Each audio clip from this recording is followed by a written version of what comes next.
جو خصوصی حیثیت ہے وہ 1950 سے چلی آ رہی ہے. 1948 میں جب پاکستان اور انڈیا کے درمیان جنگ جاری تھی تو اقوام متحدہ نے اس شرط پر جنگ بند کروائی تھی کہ کشمیری عوام کو ان کی امنگوں کے مطابق حق خود ارادیت دیا جائے گا. ہندوستان کی ہٹ درمی خطے میں امن کے لیے مسلسل خطرہ بنی ہوئی ہے جو کہ کسی بھی وقت خطے میں جنگ کا پیشگاما ثابت ہو سکتی ہے. 70 سال سے زیادہ عرصہ گزر جانے کے بعد بھی باوجود کشمیر کا تنازع ابھی تک حل طلب ہے. حق خود ارادیت بنیادی انسانی حقوق میں سے ایک ہے.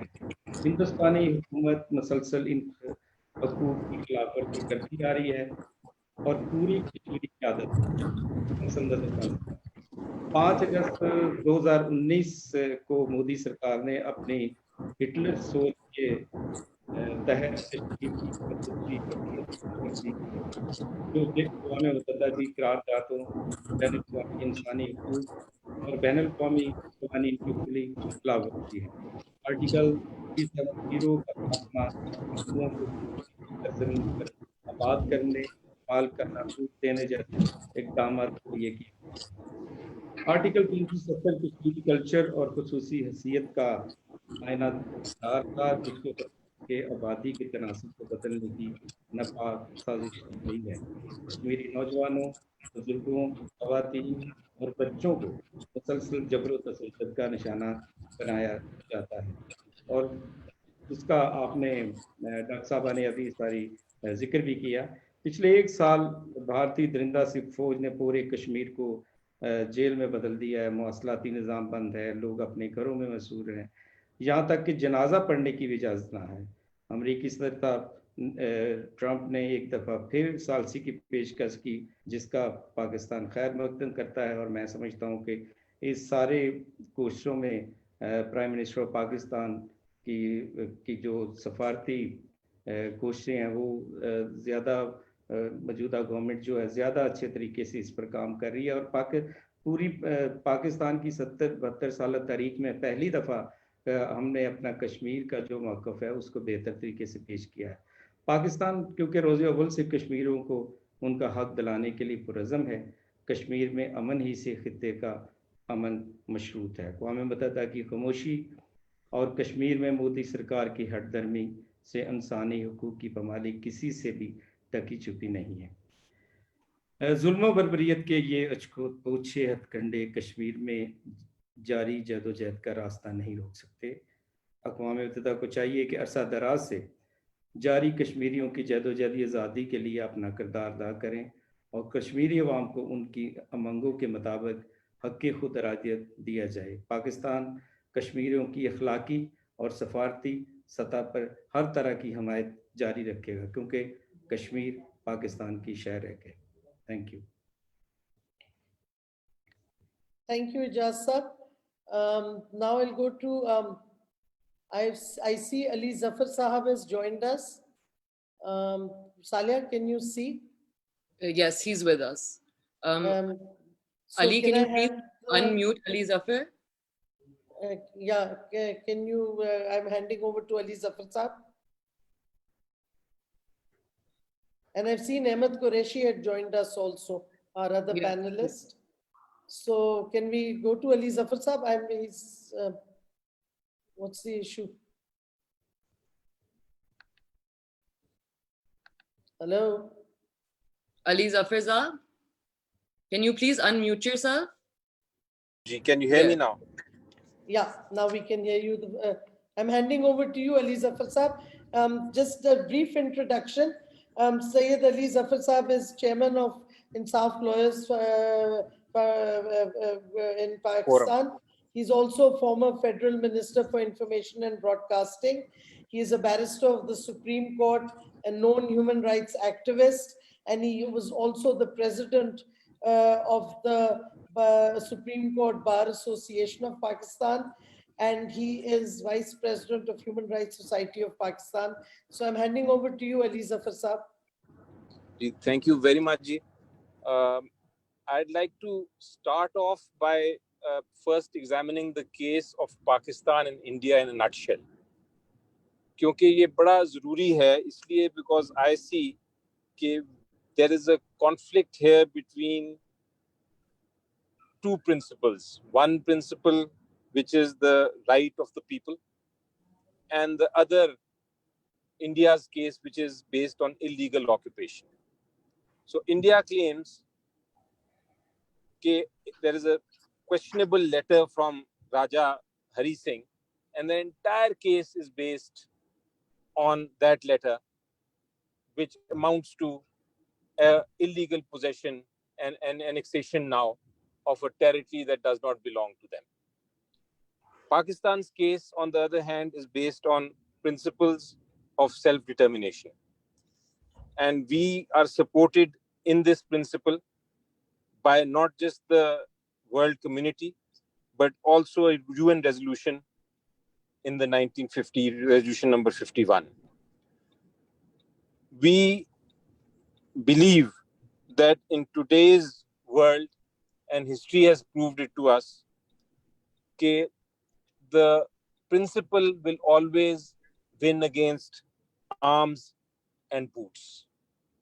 Or that is the reason, because India does not have a legitimate case in Kashmir, कि ये human right abuses जो हम देख रहे हैं of unparalleled proportion, वो इस वक्त कश्मीरी हमारे भाइयों और बहनों पे जुल्म सितम हो रहा है उनके जरिए. Hardly there is a house in Kashmir that has not felt it. The list of physical abuses, अगर मैं आपको करूं शुरू, तो unimaginable किस्म की abuses हैं, unprecedented. I don't see a history of the world जिसमें इतनी sustained 70 साल से sustained human right abuse होती रही है. Let's start with number one. Sir, can you switch your video on, because we're not getting your video? Sorry.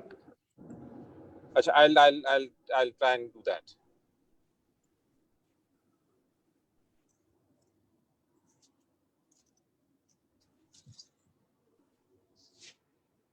But meanwhile, continue, please.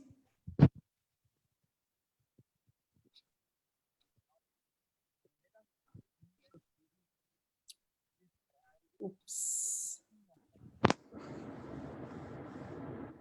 Can you hear me? Yeah, we can hear you. Only your video is not coming on. You haven't switched your video on. I'm trying to get that. Let me try and... But just continue, I think. Otherwise, on hoti hai ya nahi hoti, because right. At least we are hearing you. So, let's start with the first and basic human right, जो है right to life. They are abusing it right, left, and center by shooting at sight, through fake encounters, extrajudicial killings.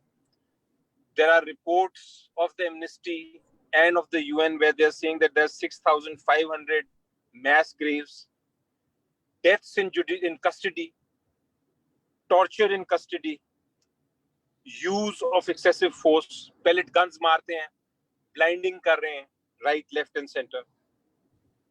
Their detention is without parallel. There is no limitation of how long you can detain.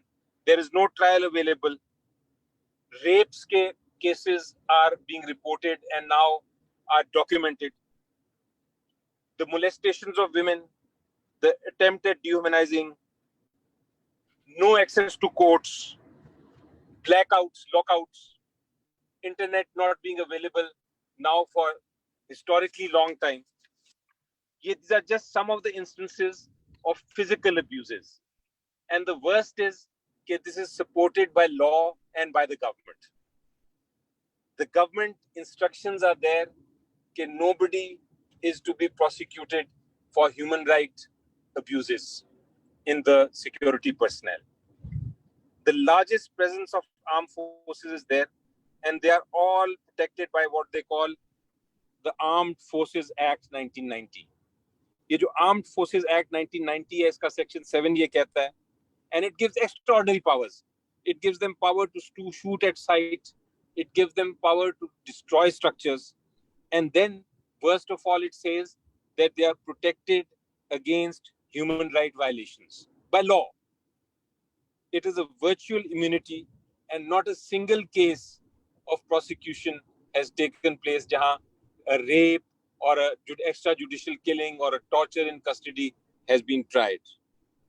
There is total denial of justice for 7 whole decades. So what is it that the world community needs to do now?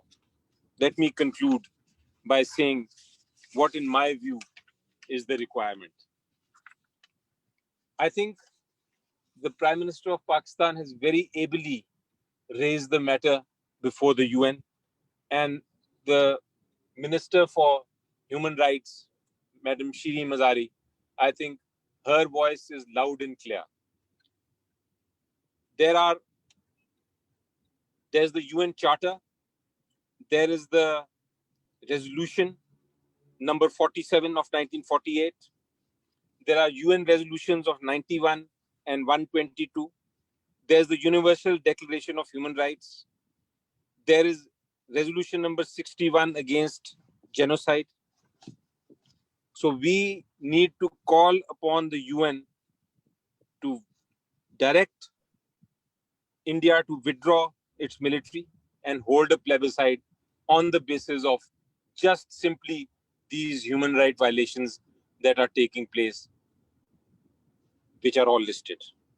So in the end, I pay homage to the brave people of India, and I thank you, madam, for allowing me this opportunity of actually speaking on this very I valuable. think you meant the brave people of Kashmir. People of Ali Kashmir. Zafar sir. People of Kashmir. That's right. Sorry. I mean, I pay homage to the brave people of Kashmir who have stood against the terror that has been wielded upon them by India.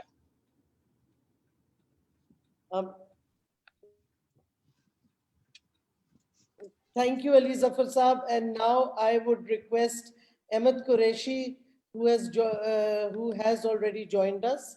Ahmed, the floor is yours. You're muted for some reason, Ahmed. Yes. Yeah. I'm sorry. Thank you very much, Dr. Mazari. It's an honor to join you under your leadership. You're doing a great job at the Ministry of Human Rights. और हम पहली दफ़ा इस तरह से इस ministry को मुतहदिक देख रहे हैं. पहले भी बड़े लोगों ने काम किया है, ऐसी बात नहीं है, लेकिन I'm really very glad to see social media के ऊपर बड़ा buzz चल रहा है इस वक्त Human Rights Film Festival का. So it's really a great work, and Awais साहब को यहाँ पे देख के, इजाज मसीह साहब और सईद अली जफर साहब जो है. So I'm very honored to be part of this panel. Doctor साहब, मैं I'll be very quick, और मैं कश्मीर के ऊपर जो है बहुत सारी बातें हैं, तो एक या दो बातें बस मैं क्विकली करना चाह रहा हूँ. पर्सपेक्टिव्स कश्मीर पे मुख्तलिफ हैं, कुछ पेसिमिस्ट पर्सपेक्टिव्स हैं, कुछ ऑप्टिमिस्टिक हैं. मैं थोड़ा सा ऑप्टिमिस्टिक की तरफ जाता हूँ, और इस हवाले से मैं 3 या 4 बस पॉइंट्स आपके सामने पेश करना चाह रहा हूँ. एक तो ये है कि बहुत सारे यानी कि हमें जो आपने खुद अभी अपनी इंट्रोडक्शन में बताया कि किस तरीके से जो एक शिफ्ट की तरफ आपने इशारा किया इंटरनेशनल मीडिया, हमने देखा था कि तकरीबन 40-50 साल से एक इंटरनेशनल खामोशी, UN रेजोल्यूशंस जो आए थे कश्मीर के ऊपर, उसके बाद एक खामोशी हो गई थी, और उसके बाद से हम नोट कर रहे थे कि कोई कश्मीर पे बोलता नहीं था. ये खामोशी जो है, आपने भी अपने किसी एक स्टेटमेंट में UN ह्यूमन राइट्स काउंसिल पे शायद उसकी तरफ इशारा किया था, अगर मुझे सही तरह याद है, कि 2016 बुरहान वानी का जो वाक़या हुआ और बुरहान वानी की शहादत जो है, 2016 के बाद हमने फर्स्ट टाइम UN को देखा कि वो अपनी खामोशी तोड़ रही है. और पहली मर्तबा ह्यूमन राइट्स काउंसिल की जो सालाना और जो हर सेशन के अंदर एक पॉलिसी स्टेटमेंट दी जाती है, जिसमें इंटरनेशनल कम्युनिटी के मोस्ट अर्जेंट इश्यूज जो हैं वो लिस्ट किए जाते हैं. और 2016 के आखिर में भी जो अर्जेंट इश्यूज थे वो वही थे, ये शाम की जंग है, यमन की है, रोहिंग्या के इशू है, उस वक्त यूक्रेन अभी भी फ्रेश था, यूक्रेन के जो मसाइल थे, और दूसरे और पैलेस्टीनियन ऑक्यूपाइड टेरिटरीज थे.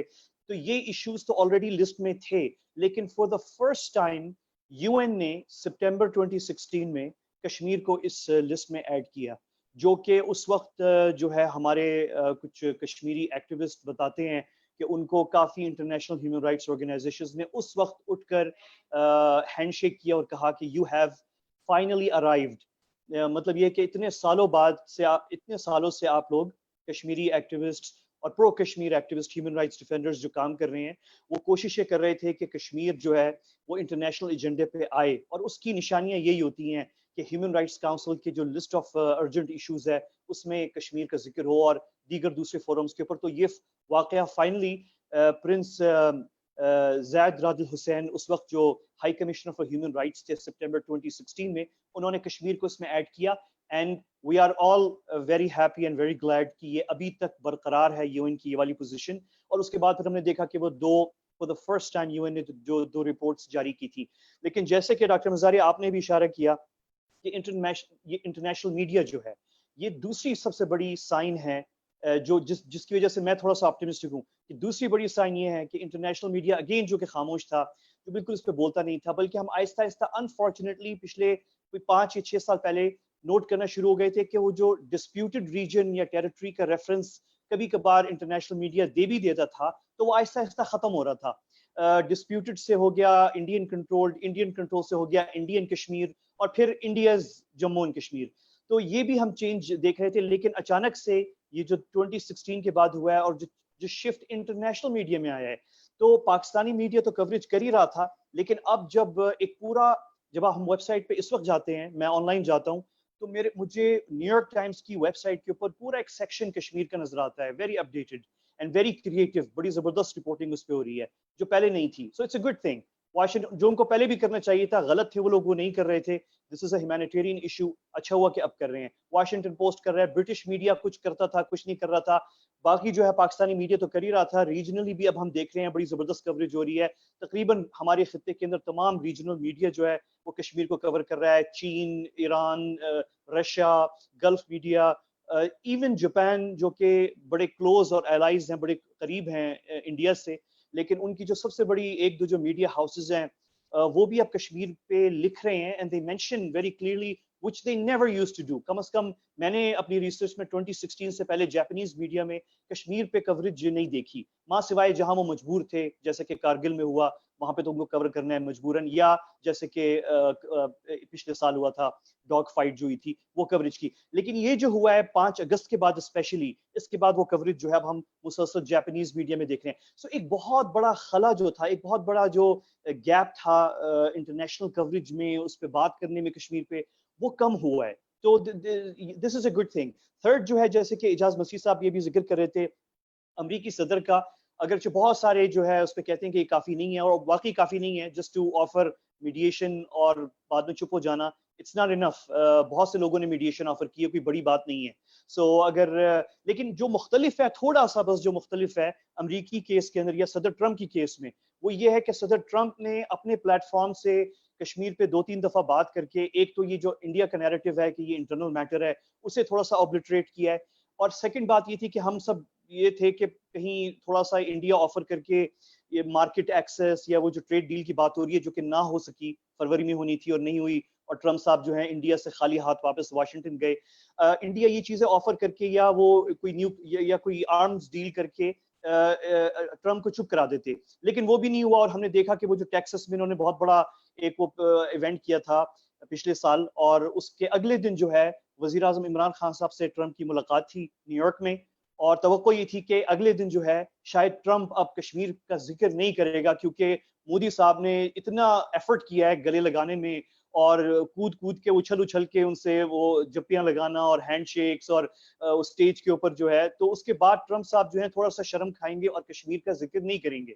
لیکن the very next day he met prime minister Imran Khan, اور پرائم منسٹر صاحب سے جو ہے انہوں نے پھر سے ٹرمپ نے جو ہے کشمیر کے word, he mentioned the K word all over again. So it's a good thing کہ اس پلیٹ فارم سے, بہرحال امریکہ is a big country, تو اس پلیٹ فارم سے US پریزیڈنٹ کے پوٹس کے پلیٹ فارم سے کشمیر کا ذکر ہونا, it negates India's position کہ یہ انٹرنیشنل نہیں ہے ایشو, وہ بھی ہو گیا. And it's a good opening. Let's hope کہ US government اس سے آگے جاتی ہے اور یہاں نہیں رکتی, because US does have a moral, ایک اخلاقی لیڈرشپ یا ذمہ داری ہے, if it's a big power and it is, تو وہ چیز ہے. تو یہ 4-5 ایسی چیزیں ہیں جو اب میں جس لائن جہاں پہ میں آخری پوائنٹ پہ آنا چاہ رہا تھا جہاں میں ختم کرنا چاہ رہا ہوں, اور وہ یہ ہے کہ دیر از سینس آف ہوپ کہ شاید ہم اس اسٹیج میں داخل ہو گئے ہیں جہاں پہ شاید یہ کانفلکٹ جو ہے کسی ریزولوشن کی طرف جا سکتا ہے. اور ڈاکٹر مزاری آپ نے شاید پڑھا ہوگا وہ article, Jack Rosen is a very well known lobbyist in New York City, اور ہی از اے جوش امریکن. عام طور پہ ان کی لابی کا کام جو ہے وہ پرو اسرائیل تھا. He is I think head of the American Jewish committee AJC, and he wrote a surprising article in October, پچھلے اکتوبر میں, Washington Times میں, where he mentioned he actually the article was addressed to the US president, and he said کہ اب وقت آ گیا ہے کہ we ایک multilateral solution to Kashmir نکالا جائے. He was very harsh on India surprisingly, because as a pro-Israel lobbyist at least I expected کہ تھوڑا سا وہ balanced ہوں گے, لیکن he wasn't. I'm not sure exactly what was his motivation, but the point is that he laid out very eloquently the argument for a US and UN led multilateral intervention in Kashmir for a solution, and he gave reasons. اور وہ بڑا موجود ہے وہ article جو ہے Washington Times کی web site پہ, جیک روزن. So what I'm saying is that there's a thinking now کہ کم از کم جو ہے ایک سوچ شروع ہو گئی ہے انٹرنیشنلی جو ہے. اب یہ کہاں جاتی ہے, کس حل کی طرف, کس اب اس میں ڈیولپمنٹس بھی ہو رہی ہیں. اب یہ جو بارڈر ایشو ہو گیا ہے لداخ کے اندر چائنا اور انڈیا, کیا یہ کمپلیکیٹ کرتا ہے کشمیر کانفلکٹ ریزولوشن کو مزید, یا حل کی طرف لے کے جاتا ہے؟ These are all questions. Obviously I don't have the answers to these questions. People are just beginning to analyze and see کہ اس کے کیا آپشنز ہو سکتے ہیں اور کہاں جا سکتا ہے. لیکن ایک سینس ضرور ہے کہ things have moved in a certain direction. اور یہ جو اچانک سے انڈیا کے اوپر انٹرنیشنل پوزیشن چینج ہوئی ہے, media wise, UN wise, at least یہ پوٹس کے لیول کے اوپر US گورنمنٹ ہو گئی میڈیشن پوائنٹ, یہ چیزیں جو ہیں آر سائنز کہ India no longer has that وہ جو پرانا ان کو ایک نوڈ اینڈ پیس, ایک ونک مل جاتی تھی کہ جو آپ کشمیر میں کر رہے ہو جو کرو, اور nobody will take interest. اس دفعہ تو ہم نے یہ بھی دیکھا کہ Japanese prime minister Shenzhou eBay, in December he was supposed to visit New Delhi and he cancelled his visit, and they openly cited the discriminatory law جو ہے citizenship India کا, اور انہوں نے کھل کے کہا کہ because of that the Shinzo Abe cancelled his visit to New Delhi, which is a big deal.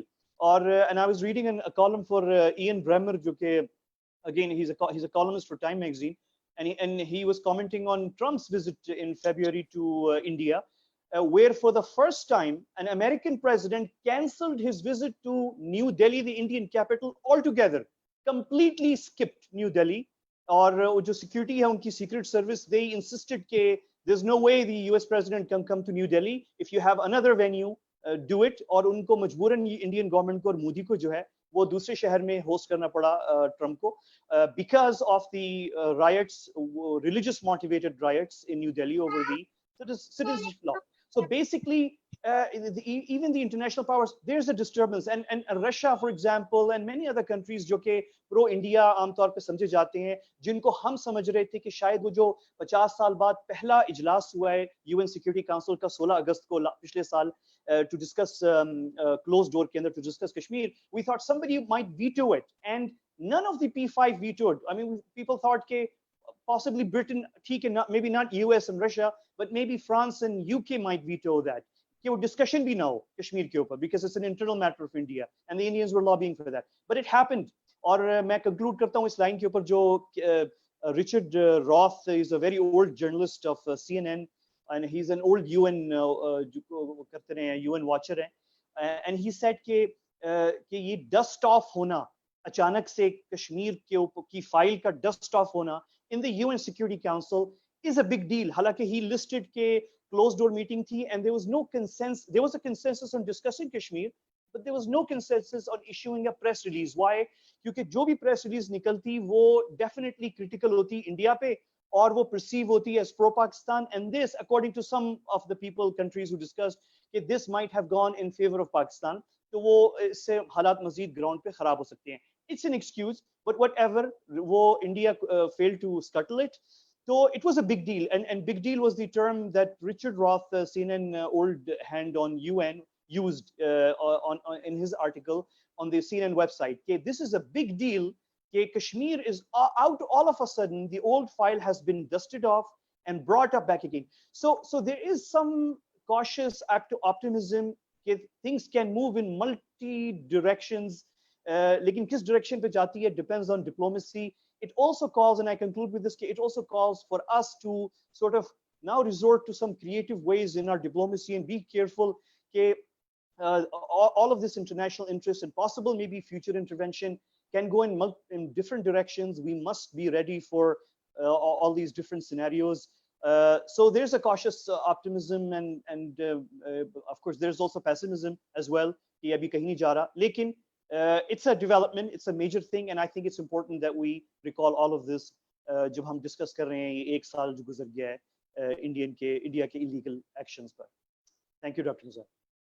Thank you, Ahmed. And I want to welcome Fuad Chaudhry also. I forgot to give the introduction to Ahmed Qureshi because I'm so familiar for years and years with his work on Kashmir and as a very effective lobbyist for Kashmir internationally. But he is a journalist, an author, and a television personality also. And of course, he's hosted and produced shows on Geo. I should have done that introduction. You're also a senior research fellow at Project for Pakistan in the 21st Century. I guess when you're very familiar with the person's work, you sort of assume everybody else also knows him. I also at this stage just want to make a point. Emmett talked about the US president and so on. I think two things we must remember.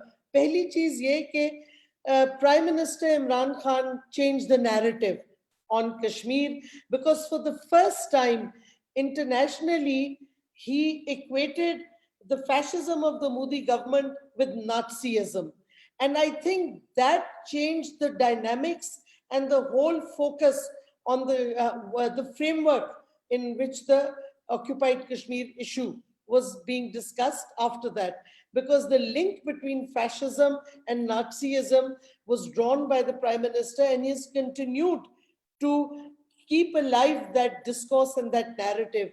The other thing was, you mentioned the first UN Human Rights High Commissioner's report on Kashmir. The new High Commissioner, Michelle Bachelet, then brought out a second report. And for the first time, we're seeing that the UN High Commissioner's office in Geneva has given strong, categorical, unambiguous statements condemning India's violations of human rights in occupied Jammu and Kashmir.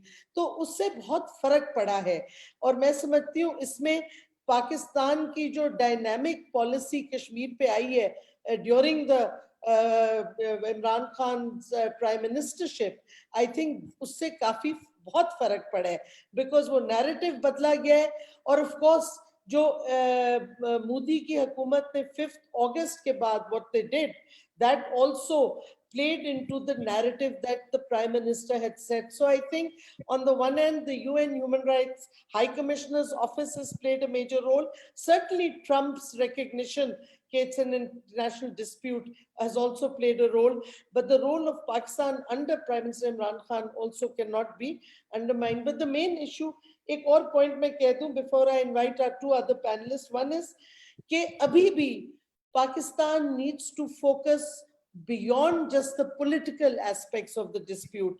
जो human rights का issue है, खास तौर पे women related. You know, there was the Kunan and Pushpura mass rapes that the Indian Occupation Security Forces carried out on 23rd February to 1991. That rape as a weapon of war has now been recognized in the international criminal tribunals on Yugoslavia and Rwanda. And this has been happening and continues to happen in occupied Jammu and Kashmir. So we need to focus on international women rights groups, and of course there is the UN Security Council Resolution 1325 in October 2000, which is on women, peace and security, specifically relates to women in conflict zones. I think इस पे हमें ज़्यादा focus करना चाहिए. Yes, of course, the political aspect is the most important. And one other point I think I want to throw here, कि UN Security Council resolutions दो हैं. I'm not exactly sure, I think 51 की और 59 की, जिधर categorically कहा गया है कि आप जितनी मर्जी elections इंडिया करवा ले occupied Jammu and Kashmir में, they are no replacement for a plebiscite. These are the words used in the UN Security Council resolutions, जो हमें ज़्यादा I think publicize करना चाहिए. So now I'm welcoming our Minister for Science and Technology, Fuad Chaudhry Sahab. I'll give him the floor and then we will go to a very comprehensive presentation by Uwais Anwar, of course. I don't think I need to introduce Fuad Chaudhry. Everybody knows him very well. He's outspoken, sometimes outrageous, but his views are clear-cut, and I'm handing the floor to Fuad.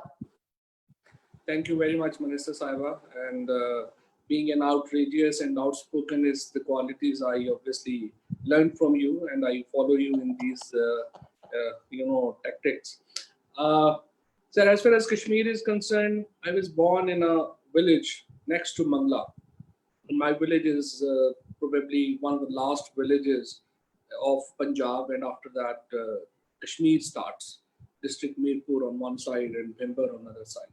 So we grew up with this phenomena of Kashmir, और जो वहाँ पे ज़्यादतियाँ हो रही हैं या the kind of environment that Kashmiris go through, we actually grew up with that. The constituency I represent, the district I represent in the parliament is Jhelum, और हमारा एक तो कहने की बात है, but literally there is not a graveyard in Jhelum जहाँ पे कोई शहीद दफन नहीं है, और there is not a village in Jhelum जहाँ पे कोई गाजी नहीं है.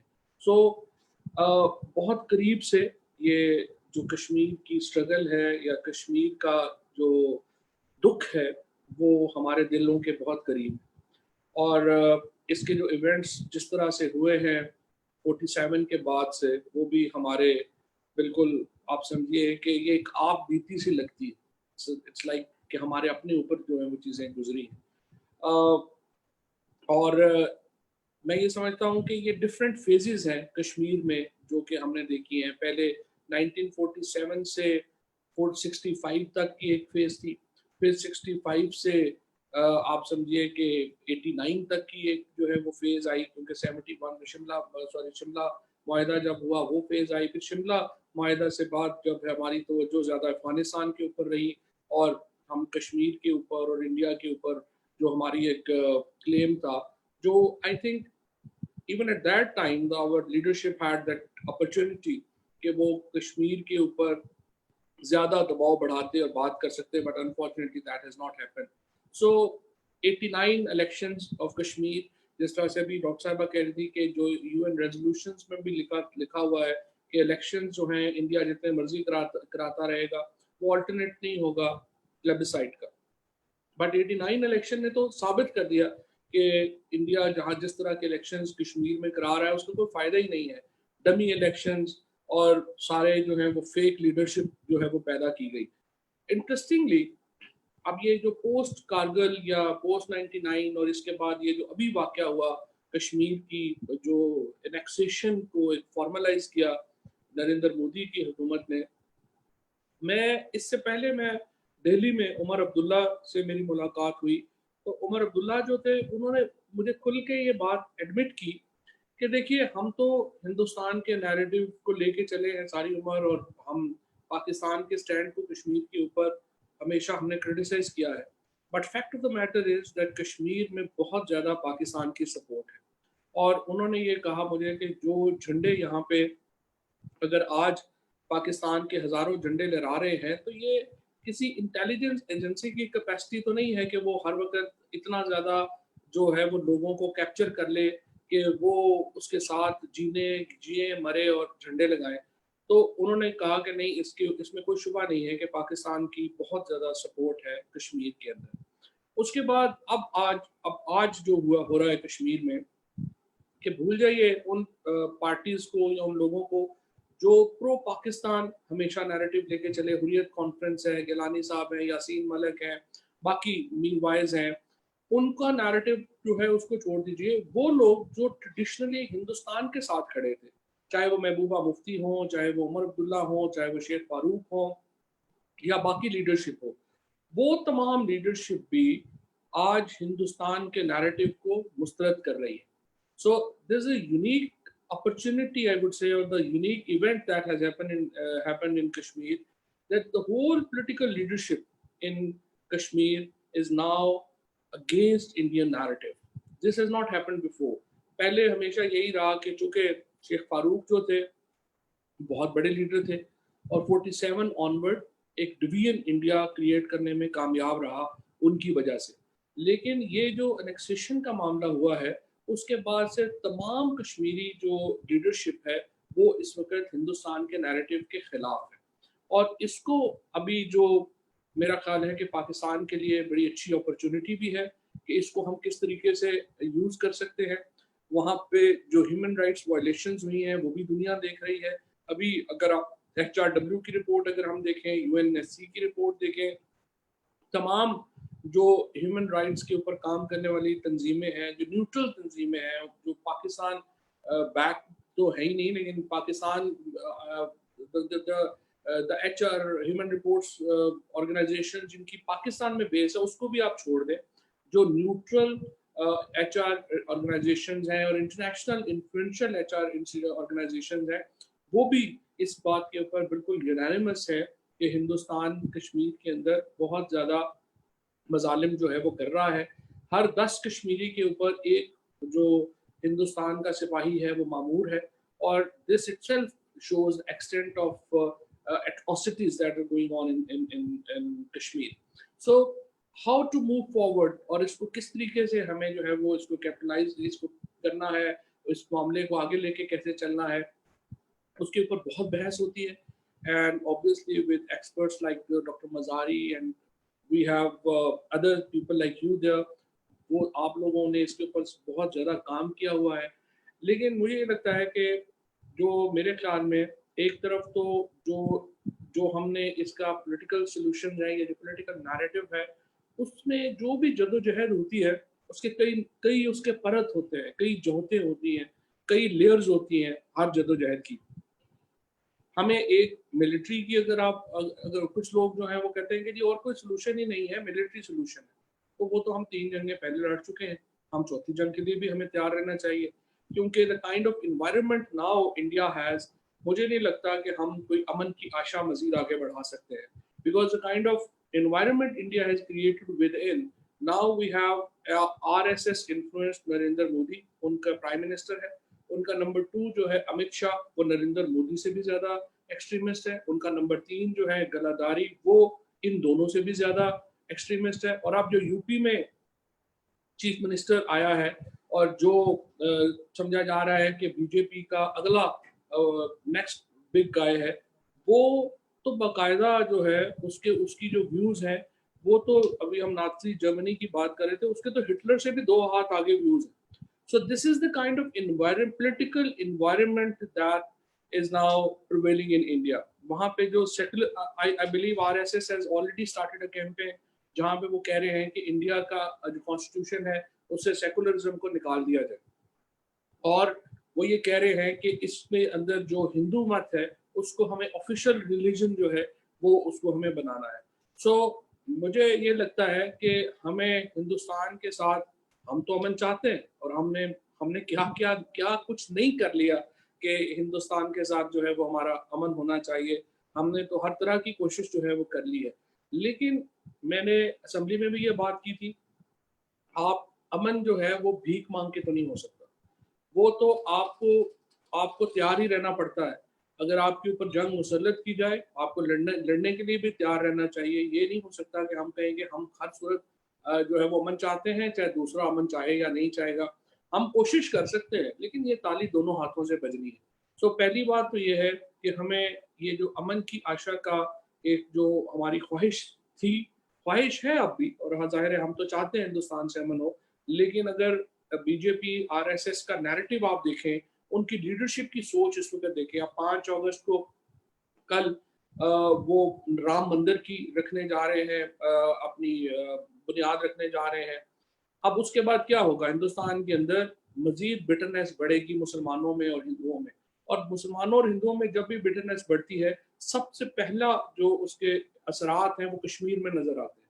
تو اس کا نتیجہ یہ ہوگا، اس بٹرنس کے نتیجے میں جو مسلمانوں کی اور جو ہندو کمیونٹی ہے یا جو باقی کمیونٹیز ہیں ان کا ایک جو ہے وہ ان کی بٹرنس بڑھے گی. اس کا اثر اور پاکستان انڈیا ریلیشن شپ کے اوپر آئے گا اور کشمیر کے اوپر جو ہے وہ آئے گا.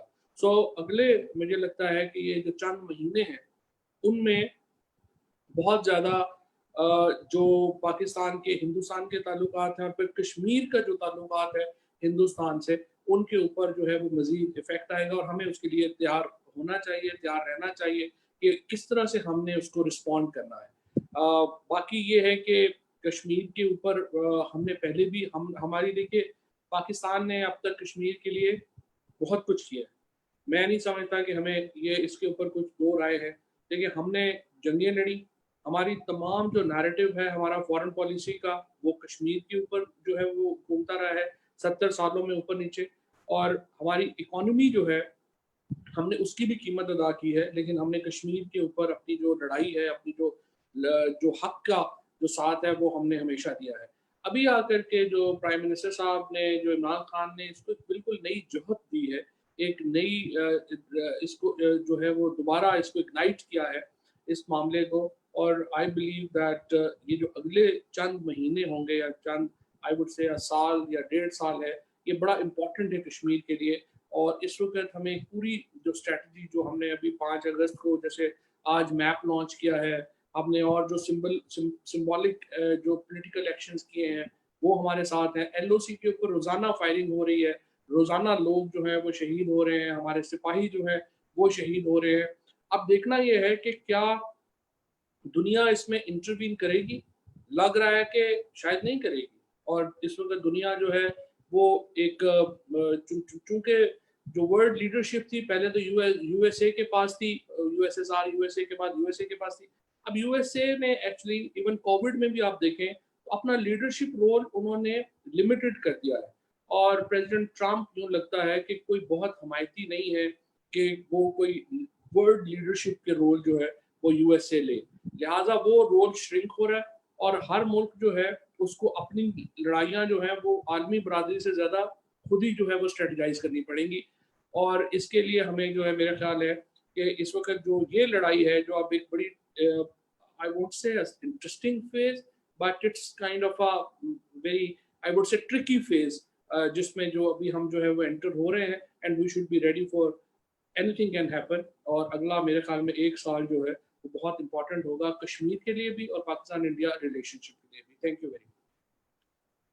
Thank you Fawad. آپ نے you raise some very interesting issues, especially جو بڑا واضح ایک ہو گیا ہے کہ we are moving towards a world of unilateralism where power, the old power structures اور the old system جو ایک تھا global وہ فیڈ ہوتا جا رہا ہے. اور اگر آپ دیکھیں امریکہ is withdrawing from international agreements جو ایک سسٹم انٹرنیشنل لا کا بنا ہوا تھا امریکہ اس سے بھی نکل رہا ہے. تو you're right, we can't rely کہ ہم بیٹھ جائیں اور کہ somebody else should intervene. We have to be prepared for all eventualities, and we have seen Modi has tested us at Balakot and he failed, but koi pata nahi, they keep threatening us. Unka doctrine cold start ka is very much alive. They have now gone into a strategic alliance with the US in the so-called Indo-Pacific region. Halanki it's the Asia-Pacific region geographically agar dekhein. So new developments are happening in which Pakistan has to move beyond just verbal statements on Kashmir. We have to be prepared. We have to show the world that there is a danger. There are 2 nuclear armed countries. But آج جو focus کچھ ہمیں کرنا چاہیے کہ جو عام کشمیری ہے Indian occupied Jammu and Kashmir میں اس کی زندگی میں کتنا تشدد اس پہ ہو رہا ہے، ظلم ہو رہا ہے. آپ ہم بھول جاتے ہیں کیا کہتے ہیں آکیوپائڈ جموں اینڈ کشمیر میں ایک ورڈ ہے خواتین کے لیے ہاف وڈوز. कि उनको पता नहीं, उनको ऑक्यूपेशन फोर्सेस ने उनके मर्दों को उठा के कत्ले आम कर दिया है, उनकी ग्रेव्स अनमार्क्ड हैं, उनको कुछ पता नहीं किधर है, बच्चों पे जुल्म हो रहा है, आम शहरी पे। हमने, हमारी मिनिस्ट्री ने ये रील्स फॉर राइट्स और मूवीज ह्यूमन राइट्स की दिखा रहे हैं, आज हमने इस वेबिनार से पहले एक दिखाई थी फरियाद, जिसमें मैं आपको बताऊं, आप वो देखेंगे तो आप अपने आंसू नहीं रोक सकेंगे। एक आम कश्मीरी अपने दादा के साथ और किस तरह उसके माँ बाप को मारा गया उसके घर में आके सिक्योरिटी फोर्सेस ने, और वो एक फिल्म इस वेबिनार के बाद भी दिखाई जाएगी, जिससे आपको एक तो पॉलिटिकल सारा नैरेटिव है, पॉलिटिकल डिस्कोर्स है, एक जो आम कश्मीरी पे ऑक्यूपाइड जम्मू एंड कश्मीर में जो तशद्दुद और जुल्म हो रहा है उसका एहसास हम समझते हैं कि समझने के लिए आप अगर ये वेबिनार के बाद भी वो फिल्म दिखाई जाएगी फरियाद, छोटी फिल्म है 15-20 मिनट की, उससे आपको ये एहसास होगा। और हमें, जब हम ये डिस्कशंस करते हैं, हम आमतौर पे पॉलिटिकल लेवल पे करते हैं, सारा करते हैं, लेकिन हमें इस पे फोकस करना चाहिए कि आम कश्मीरी पे जो जुल्म और तशद्दुद हो रहा है, बच्चों पे, औरतों पे, यूथ पे, बूढ़े कश्मीरियों पे, इनका ये इस पे क्यों दुनिया, इंटरनेशनल कम्युनिटी चुप है, जबकि international human rights organisations, international media ये अवेयरनेस अब पैदा कर रही है।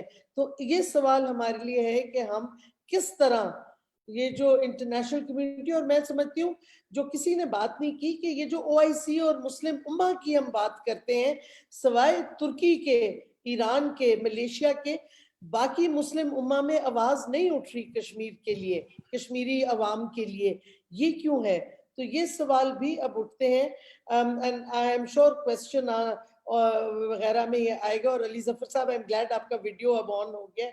अब I will ask our last panellist Mohammad Uwais Anwar, ये डायरेक्टर हैं of the conflict law centre at the research society for international law. He is an expert on international law और इन्होंने कश्मीर पे बहुत काम किया है।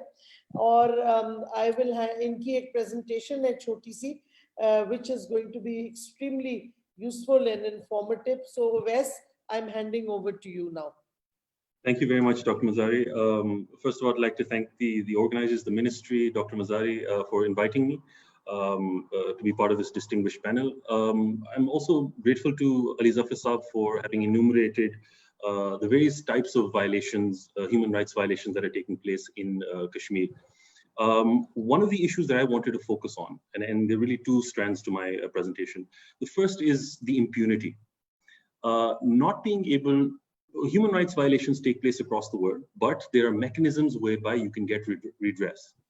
That is something that we find to be abysmally absent, completely conspicuously absent there. And we've seen, what we can understand is that this is a concerted state effort to deny any form of justice to the Kashmiri people. So not only are blatant human rights violations taking place, but also there's no recourse, there's no redressal mechanism that Kashmiris can go to. Now, when we discuss these issues, and in fact, I'll just share my slides here so that we can understand this better. When we talk about redressal mechanisms, or we talk about the human rights violations in Kashmir, at times it can be somewhat vague. The evidence behind it, or the news media doesn't show that evidence. But what I wanted to take a few minutes today was to show that these violations that are taking place are well documented. They have gone to court. Indian courts, Indian Supreme Court even has taken decisions on this. But because of the, as Ali Zafar Saab mentioned, the Armed Forces Special Powers Act, the AFSPA, because of that, the people who have been implicated, who are known to have committed these crimes, no action is taken against them. And in fact, as we'll see, many of them have been promoted. Many of them have been awarded for their supposed gallantry, if you will.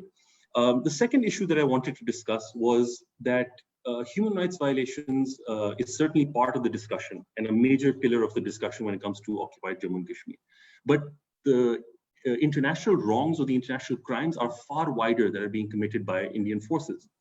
And so what I wanted to look at was first the human rights abuses. So these are violations of human rights treaties that have been ratified by India, such as the International Covenant on Civil and Political Rights, ICESR, CEDAW, the Child Rights Convention, and several others. Violations of India's own law, its own constitution that it extends to there. And of course, the impunity that is enjoyed by Indian forces. And the second is the issue of war crimes. Now, the reason why I bring war crimes up is that Kashmir is under occupation. And I don't have time in this discussion to be able to enumerate all the reasons why, under international law, an occupation actually exists in Kashmir, and I've done that elsewhere. But it is completely clear from a legal angle that Kashmir is under occupation. India is occupying it, and an occupation is governed by international humanitarian law or the law of armed conflict. And the law of armed conflict prohibits all of these violations that take place, this deliberate targeting of civilians, which we've seen, murder, torture, forced transfers of population into as well as outside of the territory, and rape, much like the human rights abuses. So depending on the context, whether it's a peacetime situation or a wartime situation, the different international crimes will apply here. And what we've seen is deliberate obfuscation, deliberate confusion by the Indian forces, by the Indian government, where they are trying to show that a law enforcement operation is taking place so that human rights situation is prevailing. But in effect, they're using military tools to do this. They're using the Indian Army, they're using various other forms there. So just going back to the issue of impunity, what I wanted to show was help the viewers visualize what impunity would mean. So I've created a few chart sheets from data that is available by Kashmiri civil society organizations. And we can see here that in the first column, we have alleged perpetrators. And these aren't really alleged perpetrators. These are individuals against whom it has been proven that they were involved in these things. The first case is of Nazir Ahmed Majid and Muhammad Ayub, who were abducted, wrongfully confined, tortured, and their disappearances, enforced disappearances took place. Writs were filed in the High Court in Srinagar.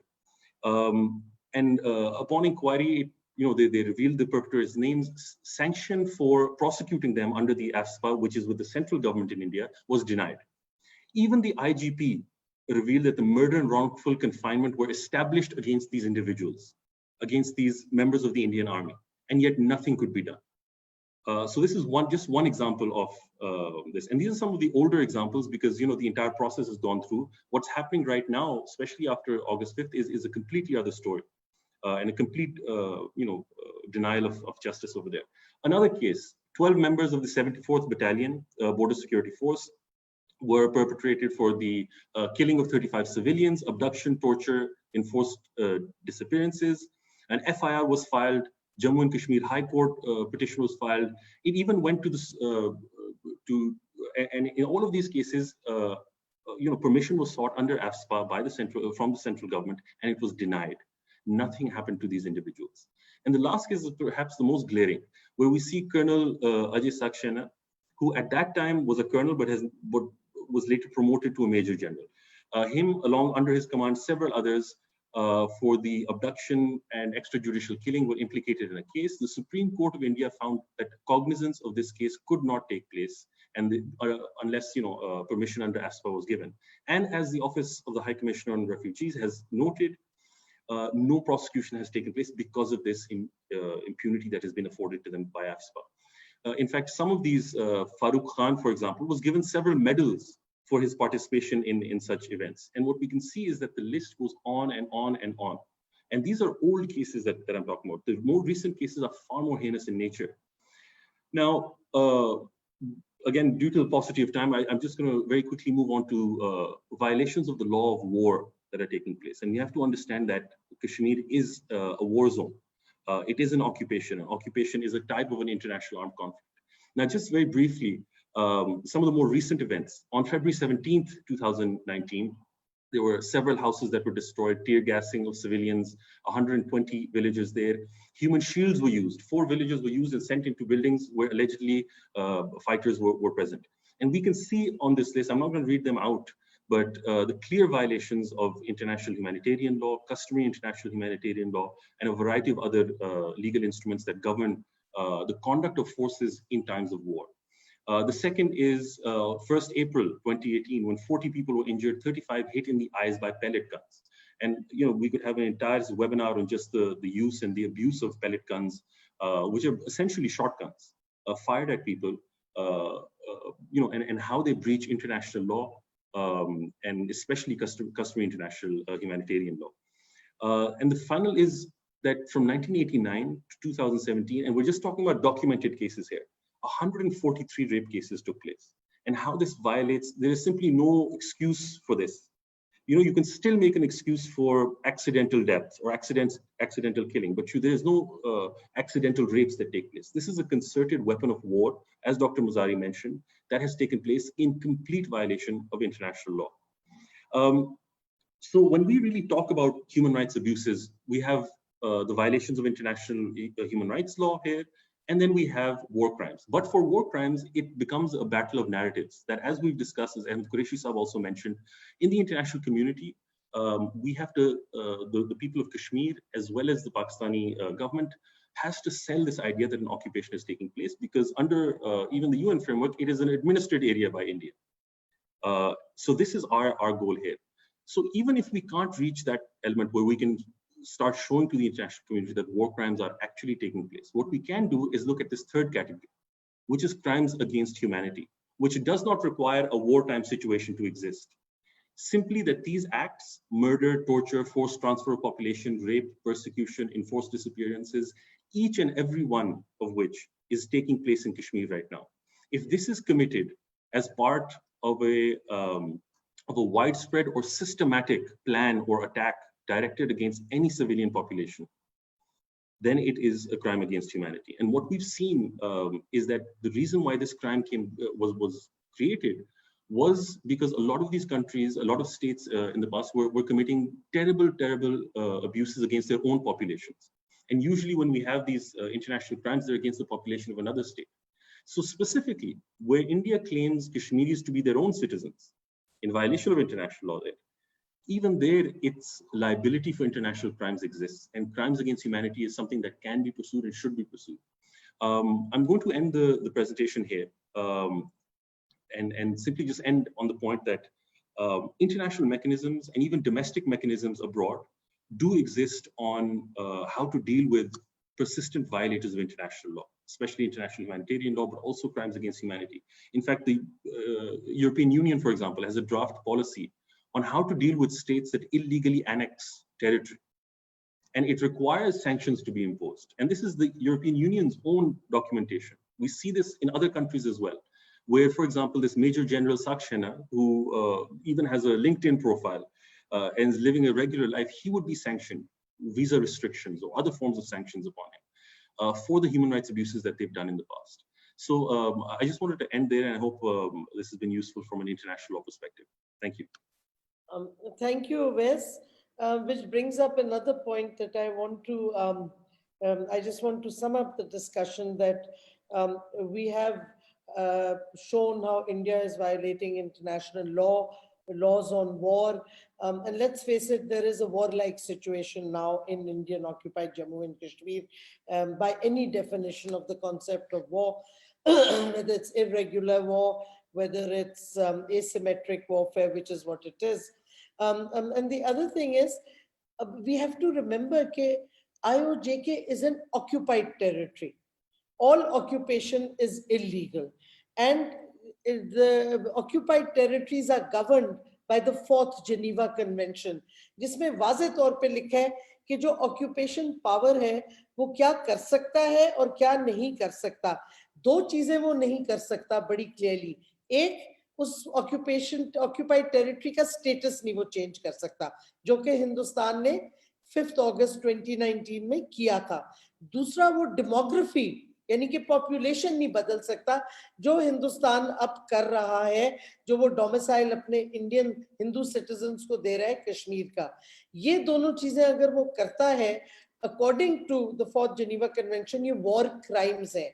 और फिर अगर आप ICJ की judgement देखें on the वो जो Palestine में wall बनी थी, उसमें भी इसको एम्फसाइज किया गया है कि ऑक्यूपाइड टेरिटरी का स्टेटस आप नहीं बदल सकते, उसकी डेमोग्राफी यानी कि पॉपुलेशन मिक्स आप नहीं बदल सकते. तो ये जो वाज़े तौर पे अब हिंदुस्तान कानून बैनुल अक़वामी कवानीन की धज्जियां उड़ा रहा है जिसपे उसके अपने दस्तखत हैं, तो ये इशू आई थिंक हमारा नैरेटिव का ज्यादा स्ट्रॉन्गर पार्ट होना चाहिए।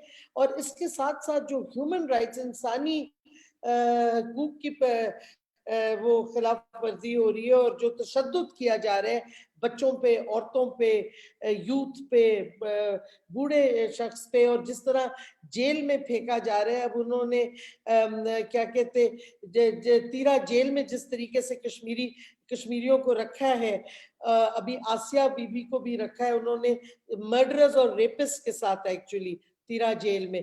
तो ये जो सारी चीजें हो रही हैं, इसमें हमें ना सिर्फ मुस्लिम उम्मा, जो उम्मा का कॉन्सेप्ट अगर कोई उसमें वैलिडिटी रहती है तो फिर वो वैलिडिटी एग्जिस्ट के मुस्लिम उम्मा फिर आवाज भी उठाए जिधर मुसलमानों के साथ जुल्म और तशद्दुद हो रहे हैं। So far I have not seen that, as I said earlier, कि yes Turkey, Iran, Malaysia have raised their voices. Turkey has come out very strongly.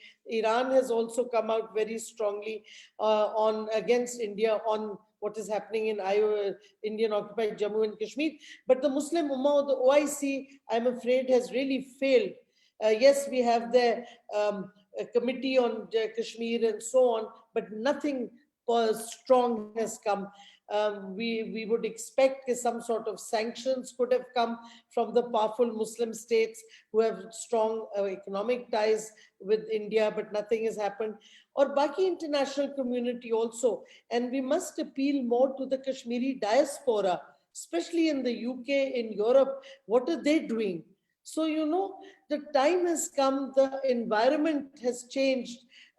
As Ahmed pointed out, as Fuad pointed out, the environment has changed. The narrative of India nobody is buying it anymore.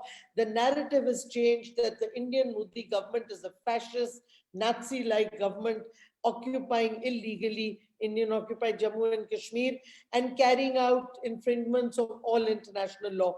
So, this environment mein Pakistan now can really move forward in very active diplomacy, and also showing the world that while we want peace and we want diplomacy to work, at the end of the day, if India wants war, then we must be prepared, and that we are prepared for war. And I think this is where I'm going to stop with my comments and go to Salia, who's going to now bring in the question, answers, and comments that we have from our other participants. Thank you, Dr. Mizari. So I'm just going to get right into the questions. So the first question we have is from Alaima Zara. And she basically wants to know that she's asking that despite the fact that international human rights bodies have been raising their voices against the atrocities of India, nothing solid or concrete has changed in Kashmir over the past year. How can the state of Pakistan help protect the rights of people of Kashmir, and how can their right of self-determination be ensured? Furthermore, how can we as Pakistani citizens help our fellow Kashmiris? Okay, so I will first ask Fuad that as a government, what can we do now to further the rights of the Kashmiris and push forward for the plebiscite that should have been given and still has not been given. And then I'll ask our other participants to give their opinions, the legal opinion, the human rights opinion as well. Fuad? Yeah. But this is actually I would say this is the crux of the whole discussion, that what can you do short of military solution? Now, अगर तो आप तगड़े हों, super power हों और आप जाके कुटते हैं और आप अपनी टेरिटरी के ऊपर कब्जा कर लें और कहें कि नहीं हमारा तो लीगल राइट है. And in the last 3 wars, we actually tried, and obviously a part of Kashmir जो आज हमने आज़ाद कराया वो भी हमने जंग से ही आज़ाद कराया. अब सवाल ये है कि आप इसको शॉर्ट ऑफ इसके आप क्या कर सकते हैं? As Dr. Mazari mentioned, the other part was that OIC could have got together, और सिर्फ UAE अगर फैसला कर ले कि उसने कश्मीर के ऊपर एक स्ट्रॉन्ग पोजीशन लेनी है, $40 billion की इन्वेस्टमेंट है जो कि UAE has is kind of not finalized yet, but it is almost committed with India, and they can obviously play a big role. Saudi Arabia in the later parts also promised about $3 billion investment in India, and in other options they have the huge Indian diaspora. They are hosting millions and millions of Indians in Middle East. अब ये अगर OIC फैसला कर ले कि उसने एक stringent measures लेने और enforce करनी है, तो इंडिया जो है उसको बड़ा इसके ऊपर मुश्किल होगा इंडिया को उसको डिनाई करना. This is one way of doing that. Other way was that जो ह्यूमन राइट्स चैंपियंस हैं दुनिया के, वो जागे और वो इसके ऊपर enforce करें. But unfortunately for the human rights champions of the world, like France, the money that is coming from India is more important than the blood spilling in Kashmir. So France ने जो otherwise बहुत बड़ा champion है human rights का, अभी उसने Rafale जहाज जो है वो इंडिया को बेचने थे, और आपने देखा कि उन्होंने क्या पुलवामा के ऊपर भी जो फ्रांस ने क्या क्या इंडिया को सर्विसेज नहीं दी, because it's money makes the mayor go. So आपका जो एक कहिए कि जो इसमें फिर आपके पास ऑप्शंस क्या होती हैं. अगर मिलिट्री ऑप्शन नहीं है, पैसे की ऑप्शन नहीं है, और सिर्फ आपके पास फिर मॉरल अथॉरिटी और मॉरल इश्यूज जो हैं वो रहते हैं. अब ये यहाँ पे इशू ये है कि पहले भी जो सबसे इम्पोर्टेंट चीज़ है जिसको हमने इंश्योर करना है, आपको पता है 96 में किस तरह से अजीत डोवल ने यूज़ किया, जो वहाँ से टूरिस्ट जो हैं उनको अगवा कराया गया और फिर उसको जोड़ दिया गया कश्मीर इंडिपेंडेंस मूवमेंट को मुस्लिम जो एक एक्सट्रीमिज्म था उससे जोड़ दिया गया. हमें एक तो बड़ी एहतियात ये करनी है कि किसी तौर के ऊपर भी जो कश्मीर स्ट्रगल है उसको मिलिटेंसी से नहीं जोड़ने देना, जो कि अजीत डोवल का और इंडिया का एक बड़ा बुनियादी नुक्ता होगा कि जिसमें वो ये समझते हैं कि अगर हम इसको एक ओवरऑल जो एक मुस्लिम टेररिज्म है या मुस्लिम एक्सट्रीमिज्म है, कश्मीर को हम उससे जोड़ दें. इसमें हमारे जो अपने भी कुछ हमारे नादान दोस्त हैं जो पाकिस्तान में, वो भी कुछ इंडिया की इस मामले में आकर के हेल्प कर देते हैं. जब वो आपने पीछे देखा था, वो एक यहाँ पे मूवमेंट बन गई थी जिसमें सारी एक्सट्रीमिस्ट पॉलिटिकल पार्टीज इकट्ठी हो गई वो दफा के नाम के ऊपर, और वो जलसे करते थे.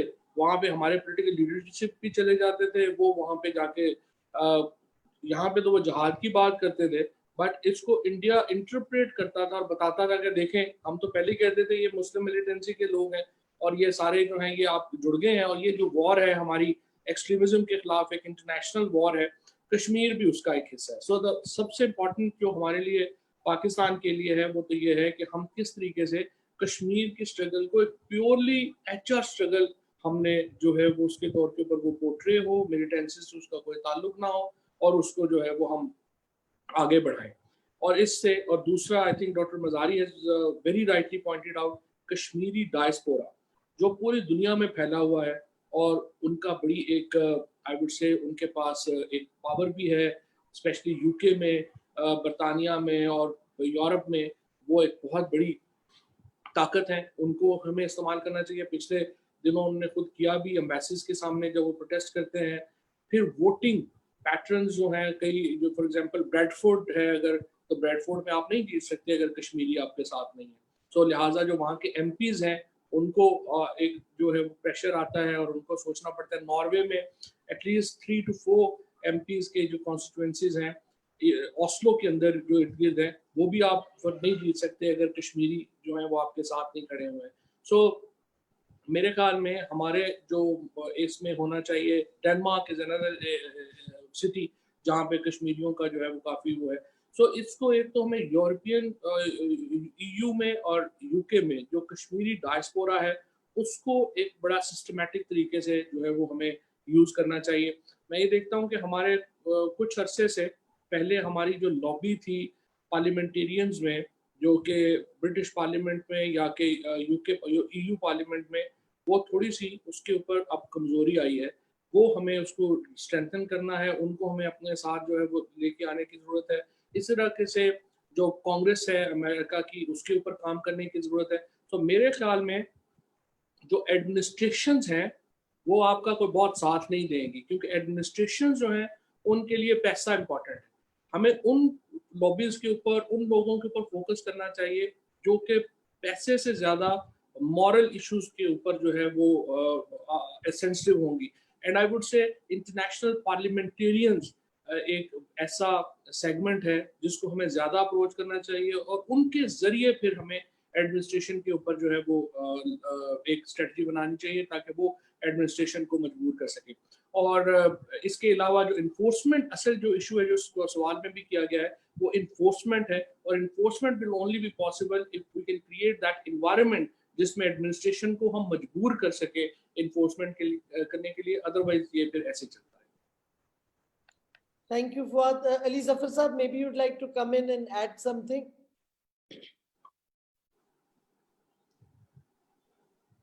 Ali Zafar Saab, Unmute. you have to unmute. Sorry. I'd like to say that let us examine two aspects which are very important, and I think a little bit has been highlighted today. एक concept है Cold War test का. Cold War test होता था जब USSR और Russia था, Russia नहीं था, USSR था और USA था, और USA ने USSR के खिलाफ एक तरह से डिप्लोमेटिक और मीडिया वॉर चलाई हुई थी और उनको बिल्कुल आइसोलेट कर दिया था, जिसकी वजह से इवेंचुअली हमने देखा कि USSR डिसइंटीग्रेट कर गया. ये कोल्ड वॉर टेस्ट जो है ये इंडिया ने हमारे साथ रखा हुआ था बहुत अरसा, जिसकी वजह से कश्मीर का इशू हाईलाइट नहीं हो सका था at international levels. The credit goes to this government and the credit goes to prime minister Imran Khan कि वो कोल्ड वॉर टेस्ट जो करने की कोशिश की थी इंडिया ने, वो उसमें बिल्कुल नाकाम हो गई.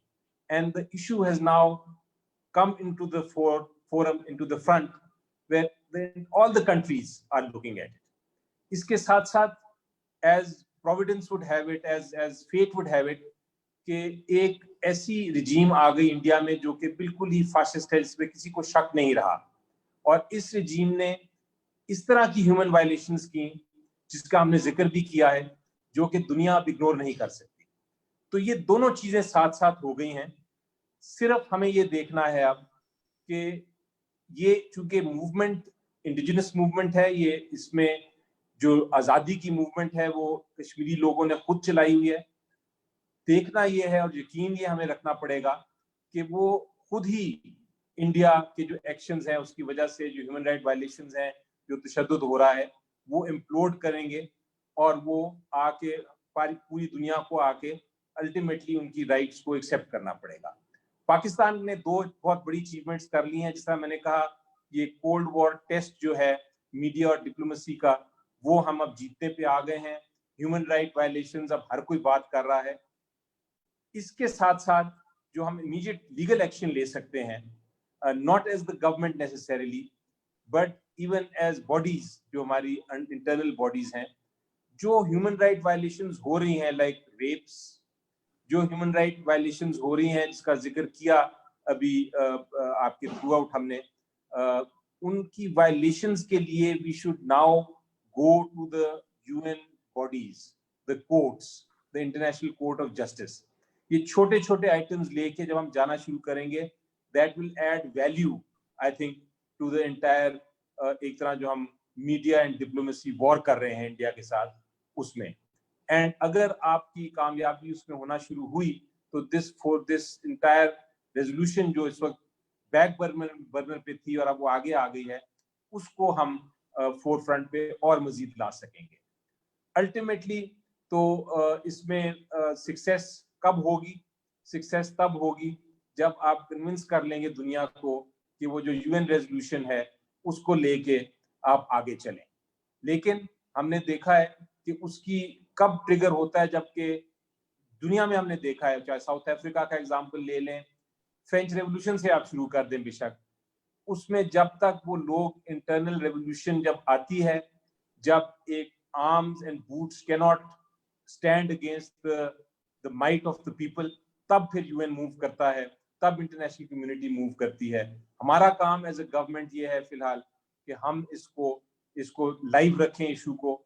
We should continue with the efforts that we are making, and we can even increase it through going to various courts. Rape cases जो जिनका जिक्र किया था अभी शीनी ने, जो हुए थे 23 rapes, mass rapes took place. आज तक उसका कुछ नहीं हुआ. These are war crimes. They have to be addressed and they can be addressed. Examples अब मिलना शुरू हो गए हमें दुनिया के, जहां इन चीजों को एग्जामिन किया जा रहा है और जिन पे जजमेंट्स आ रही हैं. तो ये एक मेरा व्यू पॉइंट था in response to the question. Thank you, Ali. Thank you. Before I go to the other panelists, Salia, maybe you can throw in some other questions as well, which the panelists can then answer, because we're a bit short of time. Yeah, sure. So I just, there's one specific question for Mr. Avais Anwar from Mariam, who's a socio-legal researcher. So she's wondering, what is the importance of the role of terminologies in terms of defining narratives and building a legal case for Kashmir? So she gives the example of how now Pakistan calls Jammu and Kashmir Indian occupied Jammu and Kashmir. So is this going to have a powerful impact, or is constantly changing terminologies going to end up confusing the international community and the public regarding the issue? Just before you throw some other questions, it is not now. It's always been Indian occupied Jammu and Kashmir. That's the terminology used by Pakistan from day one. So it's not something new. I think there's some confusion in the person asking the question. But anyhow, I'll throw that to Wes. But can you just throw up a few other questions as well, so that panelists can then once and for all answer the different questions? Sure. So we also have a lot of questions from our young experts. And they are basically asking that, for example, if we know that in India there are, in Kashmir, there is a lot of support for Pakistanis, then given the communication and the lockdown, how do we connect with them, like on an individual level? And how do we raise awareness about human rights issues in Kashmir amongst the youth in terms of the policy and legal aspects of it? That's it, Sanya? I think let's take these and then we'll bring in some more. Okay, so let me go to Wes for that specific question, and then I'll go to the other panelists who haven't answered yet. Thank you, Dr. Mazari. First of all, I think it's an excellent question, and Dr. Mazari is very right in that we've always called it an occupation. But using terminology in rhetoric is one thing, and using it in a legal sense is a very different thing. Traditionally, what we've done for, say, the last 7 decades is say that it's an occupation. But when you say it's an occupation, you have to build the narrative, and you do this through legal arguments. What we've seen is a conspicuous absence, unfortunately, in our own narrative building, or that of, say, even the Kashmiri diaspora, when it comes to building this argument that an occupation exists. You have to prove it, right? And there are certain requirements that need to be met. That is very clear there. One reason why you see India never going or engaging with any legal mechanism on Kashmir or a whole host of other issues, India being a persistent violator of international law, the reason is because it knows that legally it is weak. Legally, it doesn't have a sound footing for any of its claims, whether it's Kashmir or whether it's other issues as well. So it's less the terminology, but more the content of the terminology that we use. And so it's an excellent question that's been raised. I think what we're doing now is looking at an occupation as a subject of international humanitarian law or the law of armed conflict, and then looking at it, this is what the state position seems to be. And we see statements from the Foreign Office, from different entities within Pakistan, as well as the Kashmiri movement as well, utilizing this terminology and utilizing the legal footing that international humanitarian law offers us. But of course, we need to expand this and look at all of our options here, especially the crime against humanity angle that has existed for a long time, which we have not pursued. Another issue that I just wanted to mention, and this was to the previous question, was how do we get any change on the ground in Kashmir? And of course, Ali Zafar Saab mentioned that there are international tribunals, international courts that we can go to, such as UN bodies, but also the ICJ, and that's a separate issue. But I think much of this is upon the political pressure, the diplomatic pressure that will be built on India if we pursue this correctly. There are movements like the Boycott, Divest, Sanction movement, BDS, that has existed and has done quite a bit of damage to, say, the Israeli reputation that it has there. But also what we need to convince the international community is that a threat to human rights in one place is a threat to human rights everywhere. Because what we've seen now is a sharing of best practices of oppression. For example, India is now emulating what the Israelis have been doing in Palestine. And because Palestine has been unchecked by the international community and the atrocities that Israel is committing there. Now the Indians say we have a precedent. We can also mimic them and also get away from this. And that's why human rights violations need to be stopped wherever they occur, and they need to be addressed by the international community. And that is why it's so important that we raise this issue from that angle. Otherwise, it is a threat to the entire international human rights legal order. And that's just the point that I wanted to raise there. Thank you. I don't know if Ijaz Masih Saab is still here. I don't see him. So He's can not I with go us to anymore. Ji? He's not Is with us Ijaz anymore. here? Salia, is Ijaz left? Gee, he's not with us anymore. Okay. So Ahmed, do you want to make some comments before we? Yes, Dr. You're Mazari. mute. Yes, बहुत very quickly and very briefly, मैं सिर्फ एक point जो terminologies की अवैस साहब ने बहुत ज़बरदस्त उसका आंसर दिया है, बहुत अहम है, और इस पे बाकी स्पीकर्स ने भी बात की है, लेकिन आई थिंक हमें एक रियलाइजेशन पे अब हमें पहुंच जाना चाहिए कि दुनिया का परसेप्शन कश्मीर कॉन्फ्लिक्ट के बारे में बहुत चेंज हुआ है 2016 और अब 5 अगस्त के बाद, लेकिन जो चीज़ चेंज नहीं हुई वो हमारी लैंग्वेज, पाकिस्तान में जो हम लैंग्वेज, ये टर्मिनोलॉजी से करीब है, लेकिन मैं थोड़ा सा वाइडर स्पेक्ट्रम में बात करना चाह रहा हूँ कि हमारी जो लैंग्वेज जो हम यूज करते हैं इस कॉन्फ्लिक्ट के हवाले से, वो चेंज और माइंडसेट। डॉक्टर मजारी, आपने शुरू में बहुत अच्छा हाईलाइट किया था इस हवाले से, जो प्राइम मिनिस्टर इमरान खान साहब ने बात की थी कि उन्होंने कंपैरिजन, ये जो एनालॉजी जो है ड्रॉ कर दी बिटवीन जेनोसाइड और हॉलोकॉस्ट, कश्मीर जेनोसाइड और हॉलोकॉस्ट, और मोदी और हिटलर और नाजीइज्म और Hindutva. He was the first person and the first head of a state in the world जिसने ये किया था, और वाकई जैसा आपने कहा कि उस कंपैरिजन की वजह से it was so shocking and so relevant, क्योंकि the world is already many years ahead in terms of covering Holocaust और हिटलर और नाजीइज्म, कि जब कंपैरिजन इस तरह की गई तो it was unique and there were tremendous media coverage, जैसे आपने भी हम सब ने देखा था। So that was, ये बड़ा जबरदस्त माइंडसेट चेंज था। मुझे ये भी पता है कि जो प्राइम मिनिस्टर, या मेरी इंफॉर्मेशन है एज अ जर्नलिस्ट, कि जो प्राइम मिनिस्टर शायद ये कहने जा रहे थे, ये कंपैरिजन करने जा रहे थे, there were people who may not have been happy. I heard, maybe I'm wrong, लेकिन I heard from various sources कि people some suggested कि नहीं, इसको इस तरह comparison ना दिया जाए, इसकी ये meaning हो सकती है, वो meaning।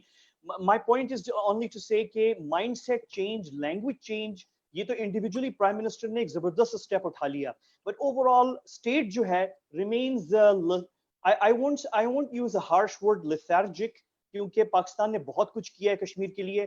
आपकी हुकूमत ने इस वक्त ये जो मैप चेंज किया है, मेरी नजर में it's a small symbolic step, but it's a major, it's a big step, it sends a message. और ये जो ठीक है कुछ लोग क्रिटिसिज्म कर रहे हैं, हाईवे चेंज कर दिया, नो इट मैटर्स, ये सिंबॉलिक छोटी मोटी चीजें मैटर करती हैं। ठीक है वो क्रिटिसिज्म जो है वो एक पॉइंट स्कोरिंग है या जो भी है, लेकिन इट मैटर्स, ये सिंबॉलिक चीजें जो हैं तो। लेकिन we need a mindset change also, और इसकी मैं 2-3 बस वेरी क्विकली एक दो मिसाल बस दे के मैं खत्म कर रहा हूँ। एक मिसाल इसकी माइंडसेट की है कि अनफॉर्चुनेटली, और मैं जगह जगह कह रहा हूँ, ये सोशल मीडिया जो अकाउंट्स हैं यूनाइटेड नेशंस के और OIC के, अगर आप उसमें जाएं नीचे इस वक्त राइट नाउ, आपको सबसे बदतरीन और बुरी गालियां जो मिलेंगी अनफॉर्चुनेटली, वो पाकिस्तान के फ्लैग और पाकिस्तानी नाम होंगे नीचे, और आपको इंडियंस नहीं मिलेंगे। मतलब the Indians who should be very pissed off कि UN जो है वो 2 रिपोर्ट्स निकाल रहा है कश्मीर के ऊपर, उनको बहुत एंग्री होना चाहिए और गालियां देनी चाहिए कश्मीर को। वो सोशल मीडिया UN के जो अकाउंट्स हैं उस पे गालियां नहीं दी, आपको तो इंडियंस नहीं मिलेंगे, आपको सारे पाकिस्तानी मिलेंगे। या वो फेक अकाउंट्स हैं या रील हैं, लेकिन वो पाकिस्तानी झंडे हैं, हमारे अपने नाम है, पाकिस्तानी नाम है, और वो गालियां देते हुए मिलेंगे आपको। द सेम थिंग गोज, और ये फेसबुक पे भी है और ट्विटर पे भी है, same thing goes for OIC के आप उस पे जाएंगे तो आपको पाकिस्तानी मिलेंगे, आपको इंडियंस नहीं मिलेंगे जो गालियां दे रहे होंगे कि क्यों कॉन्टैक्ट ग्रुप का OIC का बैठ रहा है, या क्यों स्टेटमेंट दे रहे हैं, या आपका क्या ताल्लुक है। इंडियंस आर नॉट देयर, लेकिन पाकिस्तानी मिलेंगे आपको। मैं हमेशा इन यंग, हमारे हो सकता है कोई जज्बाती हो, कोई वैसे हो, लेकिन ये एक हमारे यहाँ माहौल क्रिएट हुआ है, और मैं ये कहता हूँ कि ये हम इस माहौल को विशिएट करें। माय आर्ग्यूमेंट इज कि हमें हमारी लड़ाई इंडिया के साथ है, हमारी लड़ाई ये नहीं है कि हमने इनको भी गाली देना है, इनको भी गाली देना है, इनको भी, ये माइंडसेट हमें चेंज करना है अब। और and I conclude with this very quick analogy comparison کہ ہم کس کس کو کہیں گے کہ آپ مارکیٹ کی وجہ سے یہ نہیں کر رہے, آپ مارکیٹ ایکسیس یا بزنس یا ٹریڈ کی وجہ سے. China is the biggest trade partner of India, biggest trade partner in the world right now, اور کوئی نہیں ہے. Can we ask the Chinese کہ آپ لوگ بزنس نہ کریں انڈیا سے؟ ہم نہیں پوچھ سکتے. Palestine was the first state in the OIC member states which gave red carpet welcome in West Bank to Modi. کیا ہم فلسطینیوں سے کہیں کہ ان کی کوئی اور ریزن تھی؟ ان سے ہم نے بھی, میری بھی بات ہوئی ہے, آپ لوگوں کی بھی, بہت سی لوگوں کی بات ہوئی ہے, ان کے کچھ ریزنز تھے. لیکن کین وی آسک دیم کہ آپ لوگ نہ ریسیو کریں because he is doing this in Kashmir in OIC. یعنی اور پھر ہم یعنی کہ ہم بھول جاتے ہیں کہ OIC کے اندر بہت سارے لوگ کام کر رہے ہیں. اس کے اندر صدر اردوغان نے اور UAE کے ولی عہد نے اور جو سعودیہ کا ولی عہد ہے, ان تینوں نے جب ہماری اور US کے درمیان تعلقات خراب تھے 2 سال پہلے جب ٹرمپ آ گیا تھا, تو these people played back door. اور کشمیر پہ اسپیشلی US ایڈمنسٹریشن کو کہا گیا تھا کہ آپ جو ہے تھوڑا سا پاکستان کی بھی سنیں کشمیر پہ. So lots of things are happening. اور آپ کو میں ایک مزیدار بات پہ ختم کرتا ہوں کہ ہم جب OIC میں بہت سے لوگوں سے ملے اور ہم نے ان سے پوچھا یا کہ آپ کیوں نہیں کرتے, آپ جیسے ابھی فواد چودھری صاحب نے بہت اچھا وہ بات کہی کہ وہ پریشر ڈالیں, اور GCC کے اندر جو ہے انڈینز کو ایکسپیل کرنا شروع کر دیا ہے. They have started expelling Indians جو اینٹی اسلام یا اسلاموفوبک چیزیں کر رہے ہیں. لیکن کشمیر پہ کیوں نہیں کرتے اس پہ؟ تو ہماری بھی کسی سے بات ہوئی, کافی لوگوں سے, تو آپ کو پتا ہے ہمیں سننے میں کیا ملا جواب میں؟ ہمیں سننے میں یہ ملا کہ دنیا کی سب سے بڑی مارکیٹ انڈین موویز کی آپ ہے, ہم تو نہیں ہیں. آپ جو ہیں جب ہم کچھ کرنا چاہتے بھی ہیں تو آپ ٹریڈ کر رہے ہوتے ہیں انڈیا کے ساتھ. آپ کا prime minister was the first prime minister in the Muslim world to receive Modi. It was in fact ہمارے نواز شریف صاحب نے جب استقبال کیا تھا مودی صاحب کا اپنے گھر پہ شادی پہ لاہور میں, تو it was even before the Palestinians did. اور مطلب ہم کس منہ سے ان سے کہیں, فلسطینیوں سے بھی یا کسی سے بھی, کہ آپ جو ہیں اس کو ختم کریں اور آپ نہ ریسیو کریں مودی کو, جب ہمارا وزیر اعظم جو ہے وہ اور کب ریسیو کر رہا ہے مودی کو؟ جب مودی ہمیں گالیاں دے کر کابل سے واپس نئی دلی جا رہا تھا. مطلب فریش وہ پاکستان کو کرٹیسائز کر کے کابل سے جا رہا ہے, اور ہمارے وزیر اعظم جو ہے انہیں اپنے گھر پہ شادی پہ ریسیو. تو یہ چیزیں ہم سنتے ہیں. پھر کہ دیکھیں آپ کی پالیسی, پھر آپ کی ایسی حکومتیں بھی آئی ہیں جو کشمیر پہ کوئی بات نہیں کرنا چاہتی تھیں, اور تب یہ ایک UN کا پلیٹ فارم تھا شاید ہمارے پاس, اور ایک OIC ہی کا تھا جہاں پہ کشمیر پھر بھی زندہ تھا, باقی نہیں تھا. باقی وہ جو ٹریڈ کی بات ہے, آئی تھنک اٹس ناٹ, ہمیں اس پہ میرے خیال یہ کہ ہمیں ڈاکٹر مزاری, آپ گورنمنٹ میں ہیں, اور فواد چودھری صاحب, ہمیں یہ بات اس لیے نہیں کرنی چاہیے. دیکھیں بہت سے ہمیں آ کے کہتے ہیں کہ آپ ویگر مسلمان چین میں ہیں,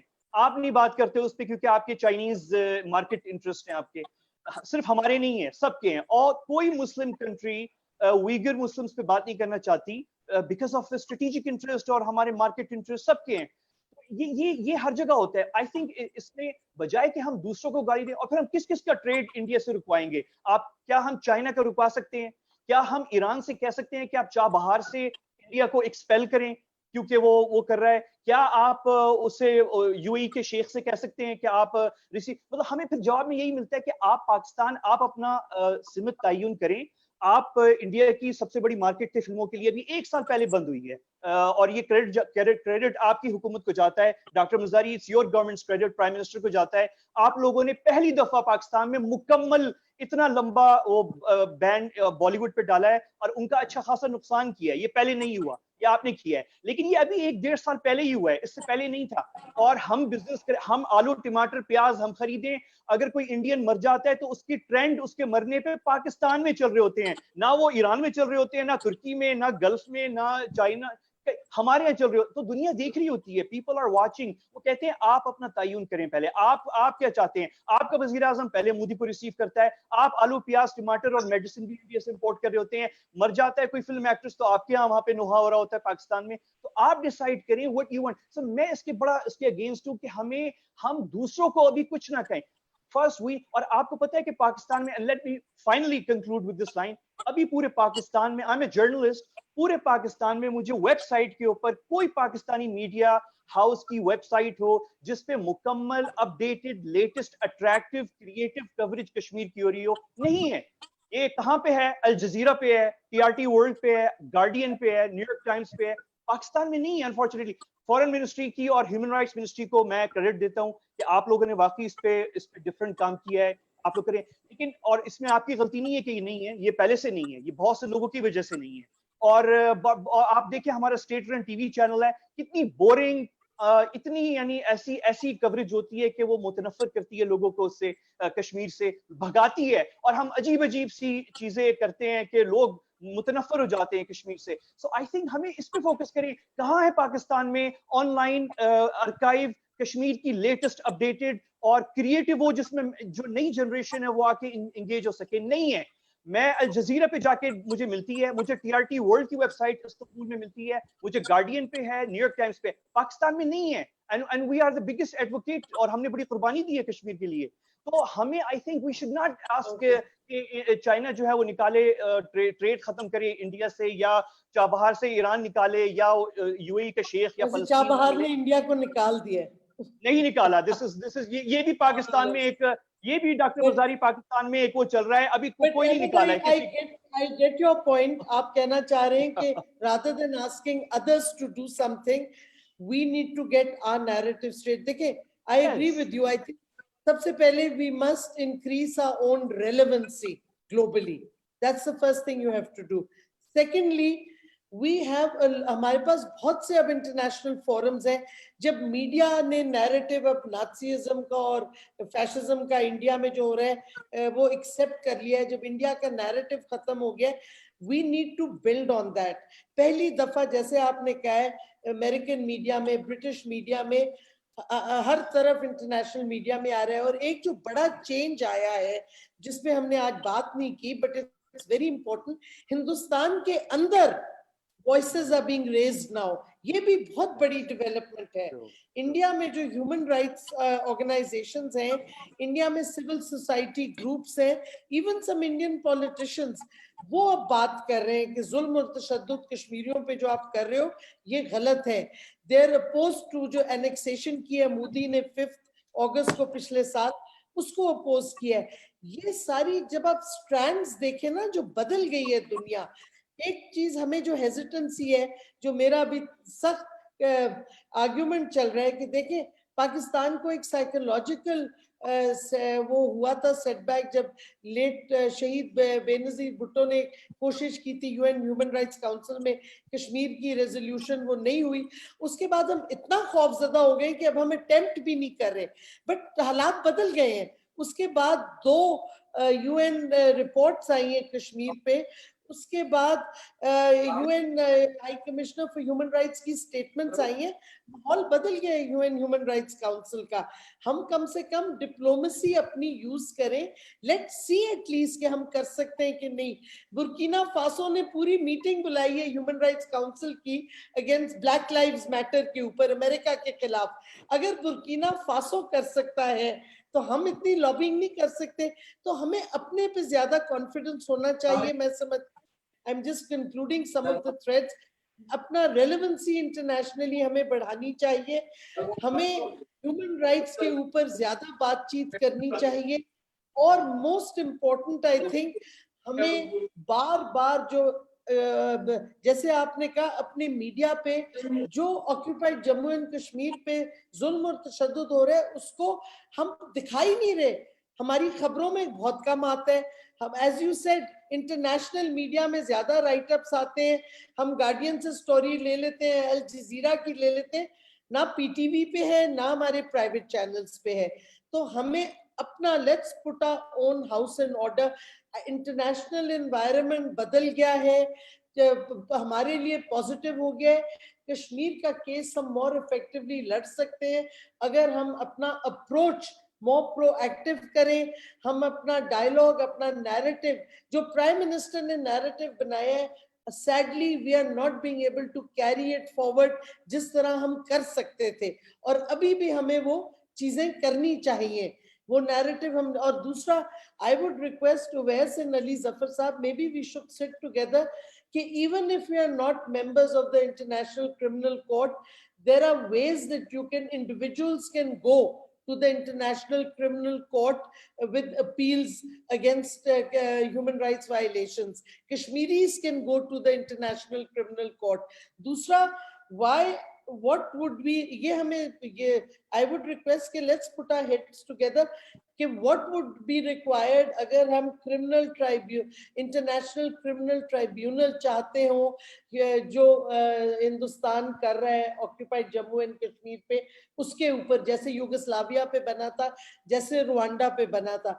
आई थिंक जो हिंदुस्तान की अब पॉलिसीज हैं, जो एनेक्सेशन की है, जो डोमिसाइल बदलने की है, ये हमें अपॉर्चुनिटीज देती है कि हम देखें कि can we actually now try and get an international criminal tribunal on India in occupied Jammu and Kashmir. ये out of the box narratives है. और सबसे लास्ट में ये कहूंगी कि हमारा कश्मीरी डायस्पोरा का बहुत पावर है, क्योंकि वो यूरोपियन कंट्रीज में इलेक्शंस में रोल प्ले कर सकते हैं. उनके वोट काउंट होता है. अगर उनका वो इकट्ठे हो जाए बजाय आपस में इख्तलाफात के, तो उनका एक बहुत बड़ा वोटिंग पावर है. और जो वोटिंग पावर होता है, it translates into government policies. So diaspora को ज्यादा इफेक्टिवली हमें यूज करना चाहिए. I have been asked by Saliya कि अब टाइम कुछ खत्म हो गया है. If anybody else, what do you want to make a final statement on behalf of our government, and then I think we'll kind of wrap it up. But thank you very much for this wonderful discussion, and so many new aspects came forward. और इससे मैं ये समझता हूँ कि हमारा तो consensus है कि कश्मीरियों के साथ खड़ा होना है, जिस हालत में भी, जिस तरह भी वो, हम कहते हैं ना उर्दू में, वामे दामे सुखने वर में खड़ा होना है. और हर तरीके से जो भी इंशाल्लाह ताला हम कर सकते हैं हम करेंगे. और पहले भी जो हमने पूरा साथ दिया है, और इंशाल्लाह इसको मजीद स्ट्रेटेजाइज करके देंगे. और आज भी जबरदस्त सजेशन आई है. So thank you very much for having me. I want to thank सारे participants को for giving us the time and for coming and participating. And again, especially our legal minds, के let's think किस तरीके से हम legally ये कश्मीर का जो issue है और ह्यूमन राइट्स वायलेशंस का इंडिया के खिलाफ हम कैसे इंटरनेशनल फोरम्स पे ये ले जा सकते हैं. पॉलिटिकल तरीका भी है, बट एक लीगल ह्यूमन राइट्स तरीका I think needs to be emphasized also. Thank you for all the participants, attendees, the panelists जिन्होंने ये attend किया, and we will be sharing the link. और I would request कि आप please हमारी जो Reels for Rights की movies हैं, आज रात को फिर से कश्मीर वाली फरियाद will be repeated, और every day there'll be panel discussions on other issues relating to human rights. ये छोटी छोटी films हैं जो informative भी हैं, जो human rights issues अब जो पाकिस्तान में हैं उन पे फोकस करेंगी. आज कश्मीर पे, कल से और इश्यूज हैं. Please join us for reels for rights. और क्या कहते हैं, उसके हर फिल्म के बाद वेबिनार भी होगा, ह्यूमन राइट्स के ऊपर डिस्कशंस भी होंगी.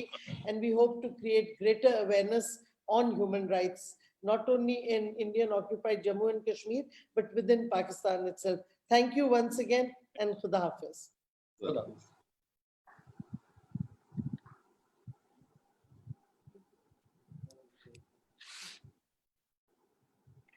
I said leave me.